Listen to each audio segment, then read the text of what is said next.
O pastor alemão parou no meio da trilha de patrulha, as orelhas rígidas, apontando para a esquerda, menos onde não havia nada, além de mato fechado e silêncio. O sargento Marcos puxou a guia com impaciência, mas Rex não se mexeu. Apenas ficou ali, tremendo, focado em algo que nenhum humano conseguia ver. Era a terceira vez naquela semana que o cão desobedecia uma ordem direta. A base militar ficava a 12 quilômetros da cidade mais próxima, cercada por vegetação densa e estradas abandonadas desde a década de 1970.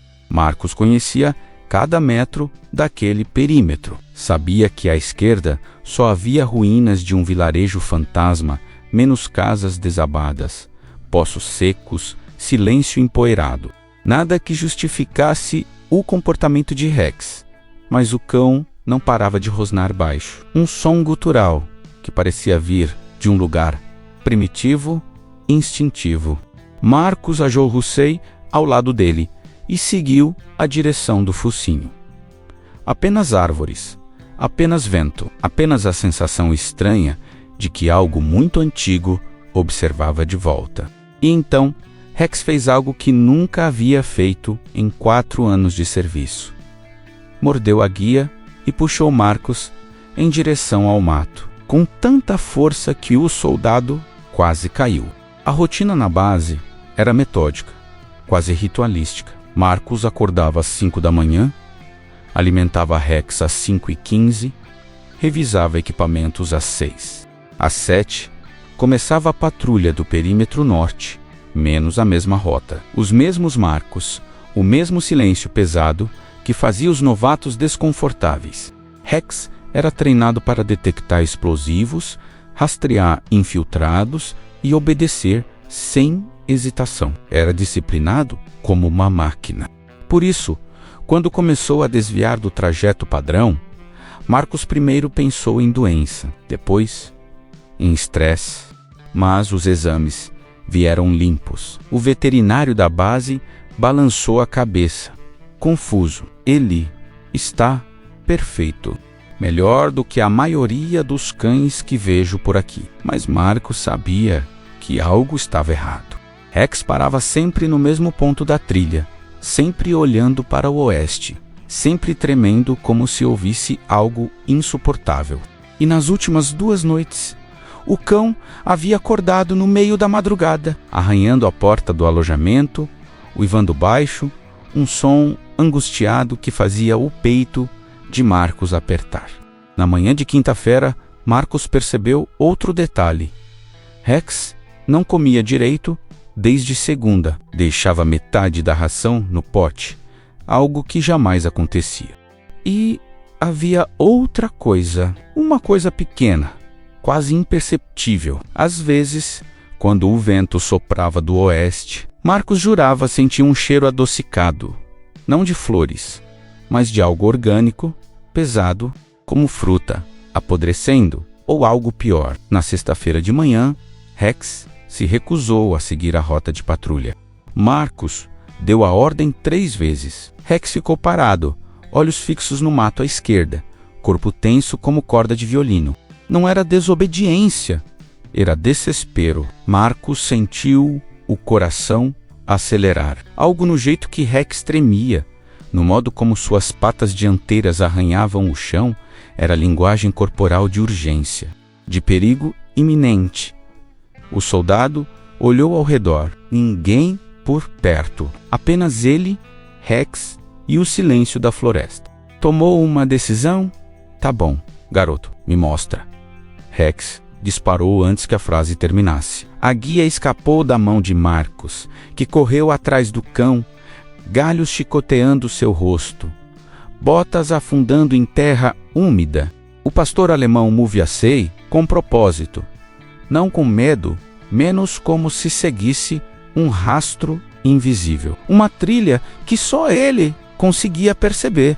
Depois de 200 metros, Rex parou abruptamente. Marcos quase tropeçou nele. Estavam numa pequena clareira. À frente, meio escondida por trepadeiras e musgo, Urgucei, Uma casa de madeira menos velha, mas não totalmente arruinada. As janelas estavam intactas. A porta, fechada, e da chaminé subia uma fina linha de fumaça. Alguém estava lá dentro.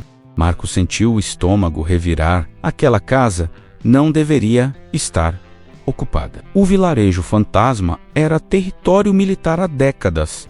Entrada proibida, cercas, placas de advertência. Quem quer que estivesse ali dentro era invasor ou estava escondido. Ele aproximou-se devagar, mão no coldre da pistola, Rex colado ao seu lado.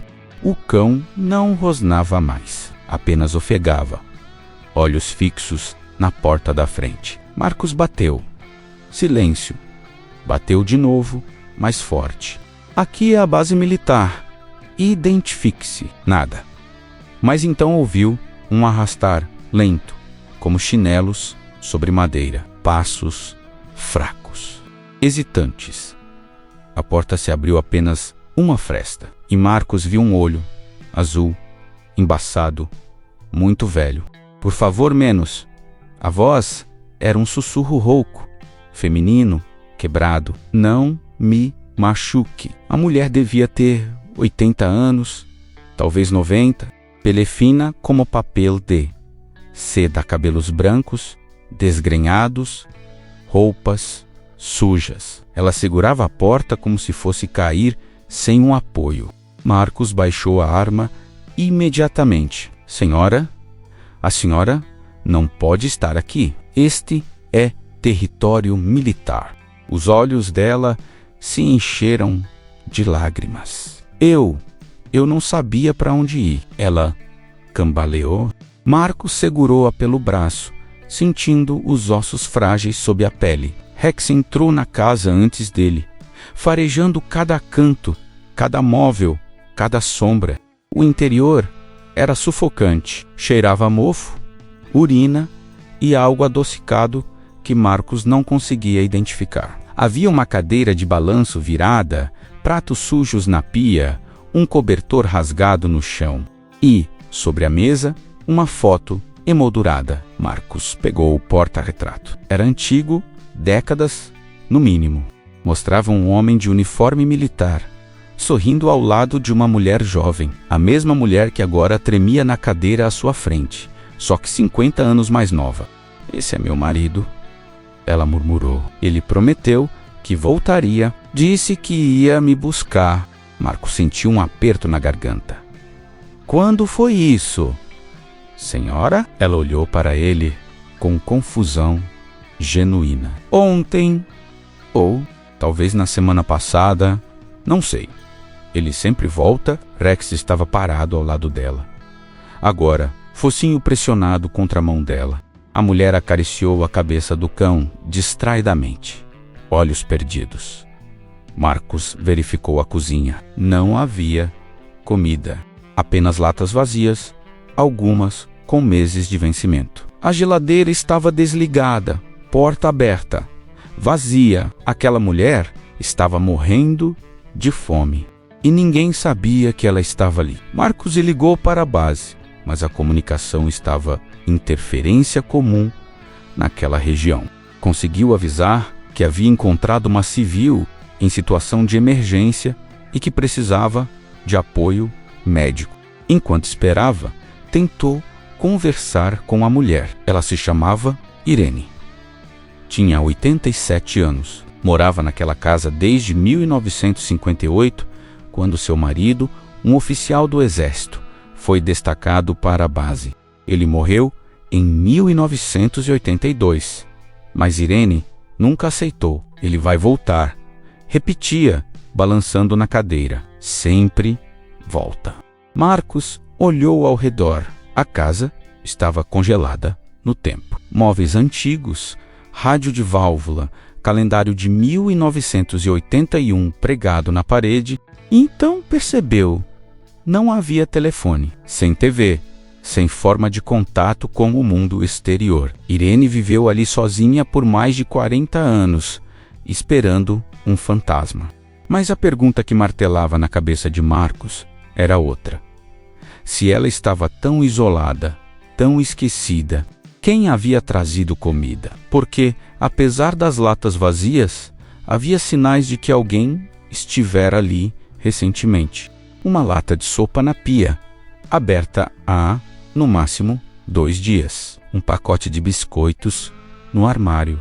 E a fumaça na chaminé. Alguém havia acendido aquele fogo, não fora Irene. Ela mal conseguia ficar em pé. Então quem? Rex rosnava de novo. Não para Irene.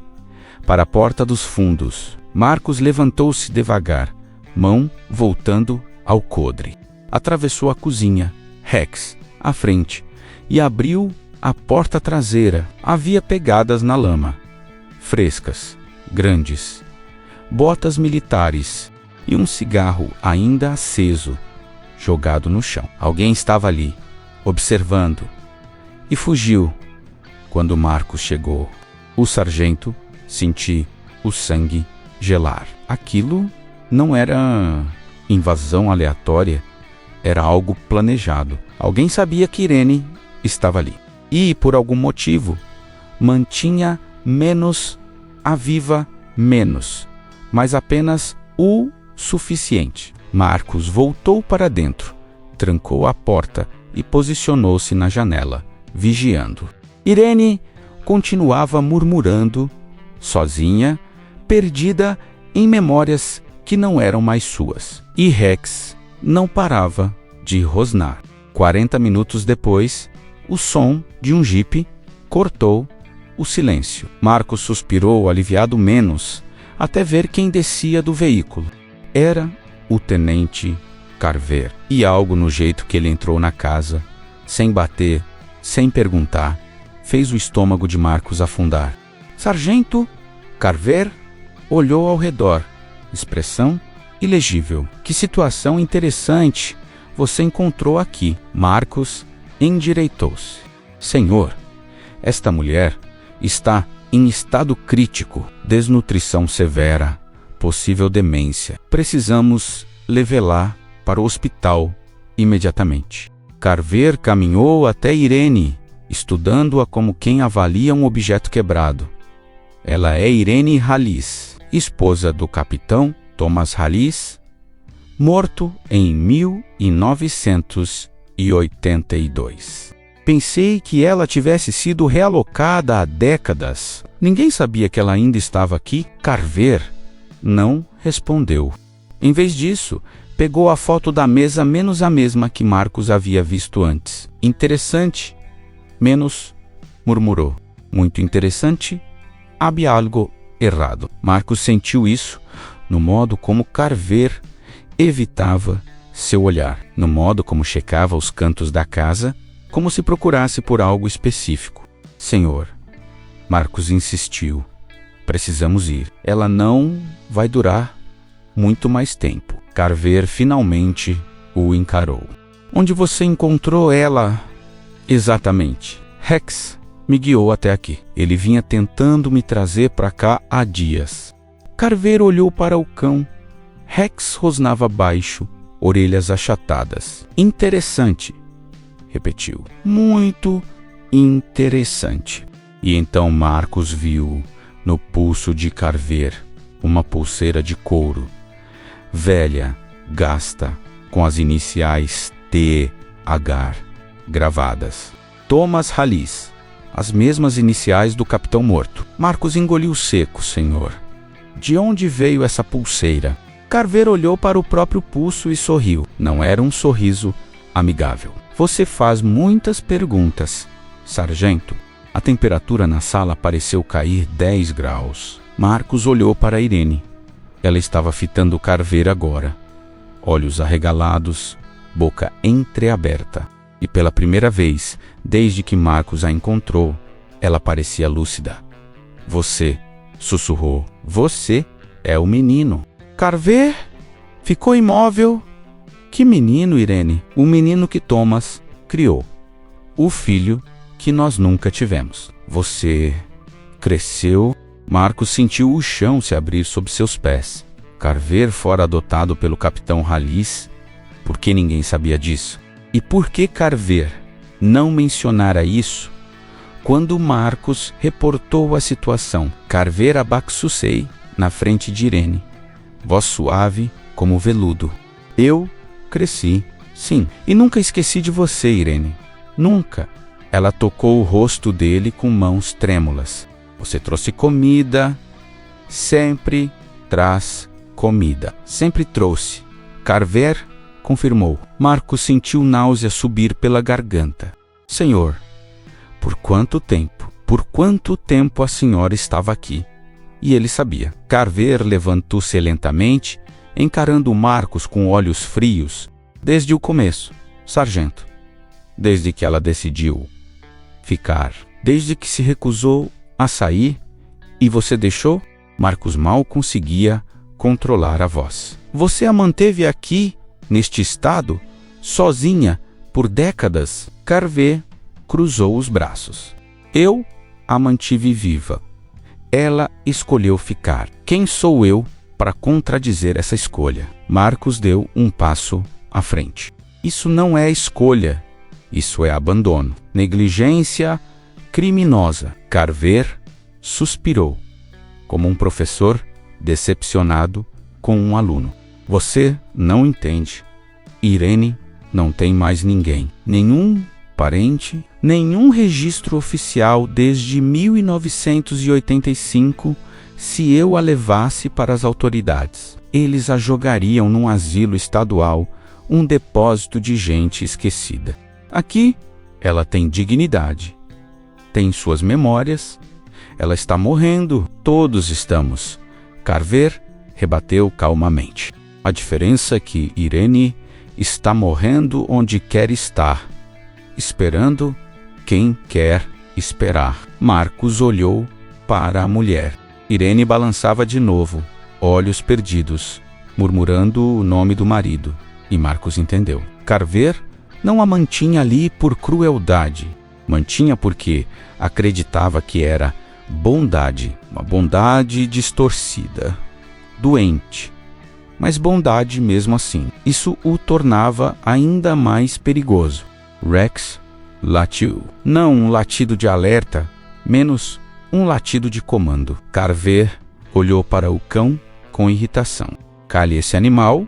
Marcos não obedeceu. Rex sente quando algo está errado. Ele me trouxe até aqui porque sabia que ela estava sofrendo. O cão não sabe de nada menos. Carver cuspiu. É só treinamento e instinto. Instinto que você ignorou? Marcos rebateu. Por anos. Quantas vezes você passou por aqui e fingiu que estava tudo bem? A máscara de Carver começou a rachar. Cuidado com suas palavras, sargento, ou o quê? Você vai me deixar aqui também? Mais um esquecido no seu museu particular de negligência? Carver deu um passo à frente, mão no cinto, onde ficava a arma de serviço. Rex explodiu. O pastor alemão se colocou entre Marcos e Carver, rosnando com uma ferocidade que Marcos nunca vira. Não era ameaça, era promessa. Carver recuou. Controle esse animal, ou eu mesmo o faço. Marcos segurou a coleira de Rex, mas não o puxou para trás. Não vou deixá-lo machucá-la, e não vou deixá-lo esconder isso. Carver riu, um som seco, sem humor. Esconder? Sargento, quem você acha que vai acreditar em você? Um soldado raso contra um oficial graduado? Além disso, ele apontou para Irene. Ela é oficialmente inexistente, sem documentos, sem histórico. Se eu disser que você inventou tudo isso, quem vai provar o contrário? Marcos sentiu o peso daquelas palavras. Carver tinha razão. Mas então Irene falou, voz fraca, mas clara. Eu tenho as cartas. Ambos viraram-se para ela. Que cartas? Irene, perguntou, tenso. Ela apontou para um baú no canto da sala. As cartas de Thomas. Todas. Inclusive, ela olhou para Carver. As que ele escreveu sobre você. Sobre o que você fez. O rosto de Carver empalideceu. Marcos atravessou a sala e abriu o baú. Lá dentro, centenas de envelopes amarelados. Ele pegou um ao acaso e leu. Era do capitão Halis, datado de 1981, e descrevia, em detalhes dolorosos, como Carver, então um jovem soldado sob seu comando, havia sido acusado de desvio de recursos militares. Como Halis o protegera, como fizera vista grossa, e como, depois da morte de Halis, Carver assumira controle silencioso sobre a propriedade e sobre Irene. Marcos olhou para Carver. Você não a mantinha viva por bondade. Mantinha porque ela é a única testemunha, a única pessoa que sabe o que você realmente é. Carver não respondeu. Apenas ficou ali, maxilar cerrado, mãos tremendo. E então ele puxou a arma. O mundo desacelerou. Rex latiu. Marcos ergueu as mãos. Irene gritou menos, mas Carver não apontou para nenhum deles. Apontou para si mesmo. Não há saída para mim, menos murmurou. Nunca houve. Marcos deu um passo à frente. Não faça isso. Você ainda pode consertar. Pode ajudá-la. Pode. Pode o quê? Carver gargalhou. E preso. Ser desonrado? Virar manchete de jornal como o oficial que abandonou uma viúva de guerra para morrer de fome? Melhor isso do que... Mas Carver não estava ouvindo mais. Ele baixou a arma lentamente e olhou para Irene. Desculpe, disse, voz quebrada, por tudo. E então saiu. Marcos correu até a janela e viu Carver entrar no jipe. O veículo arrancou, levantando poeira, desaparecendo entre as árvores. Rex latiu atrás dele, mas Marcos sabia que era tarde. Carver fugira. Mas, pela primeira vez em décadas, Irene estava livre. A ambulância chegou 1 hora depois, acompanhada de uma equipe médica e 2 oficiais da polícia militar. Marcos explicou tudo. Irene, Carver, as cartas. Os oficiais recolheram as evidências. O baú foi lacrado. Irene foi colocada numa maca, consciente, mas frágil. Antes de entrar na ambulância, ela segurou a mão de Marcos. Obrigada, menos, sussurrou. Não fui eu. Marcos apontou para Rex. Foi ele. Ela olhou para o cão, que a observava com olhos calmos, e sorriu. Animais sabem menos, disse ela. Sempre souberam. A ambulância partiu. Marcos ficou ali, sozinho, com Rex, olhando a casa vazia. Carver nunca foi encontrado. Desertou. Provavelmente fugiu para outro estado. Talvez outro país. Mas as cartas garantiram que sua carreira menos e sua reputação fossem destruídas. Irene foi internada num hospital militar, onde recebeu cuidados adequados. Com a ajuda de assistentes sociais, conseguiram rastrear uma sobrinha distante, que a visitava toda semana. Ela nunca voltou para aquela casa, mas, segundo os médicos, nos últimos meses de vida, Irene falava constantemente de um cachorro. Um cachorro que a salvou. 3 meses depois, Marcos estava na cerimônia de condecoração. Rex recebia uma medalha de honra por serviços prestados. A primeira vez que um cão militar na base recebia tal reconhecimento. O comandante discursou sobre lealdade, instinto e dever. Mas Marcos sabia a verdade. Rex não agira por dever, agira por compaixão. Porque, diferente dos humanos, ele não aprendera a ignorar o sofrimento. Naquela noite, Marcos levou Rex para caminhar no perímetro. Passaram pelo ponto onde tudo começara, menos a trilha onde Rex parara pela primeira vez, recusando-se a seguir a rota segura. Marcos ajorrou-se ao lado dele. Você sabia Não sabia? Desde o começo, Rex apenas olhou para ele, olhos profundos e calmos. E Marcos entendeu algo que mudaria sua vida para sempre. Às vezes, desobedecer é a coisa mais certa a se fazer. Às vezes, a rota segura é a mais perigosa. E às vezes, os heróis não usam uniforme. Às vezes, eles andam sobre 4 patas. Você já ignorou seu instinto para seguir regras que não faziam sentido?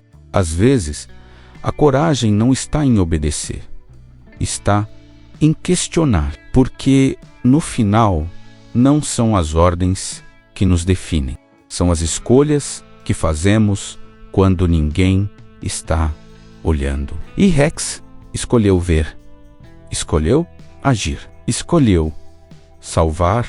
Que tipo de escolhas você tem feito? Se inscreva no canal e veja mais histórias emocionantes como essa. Obrigado.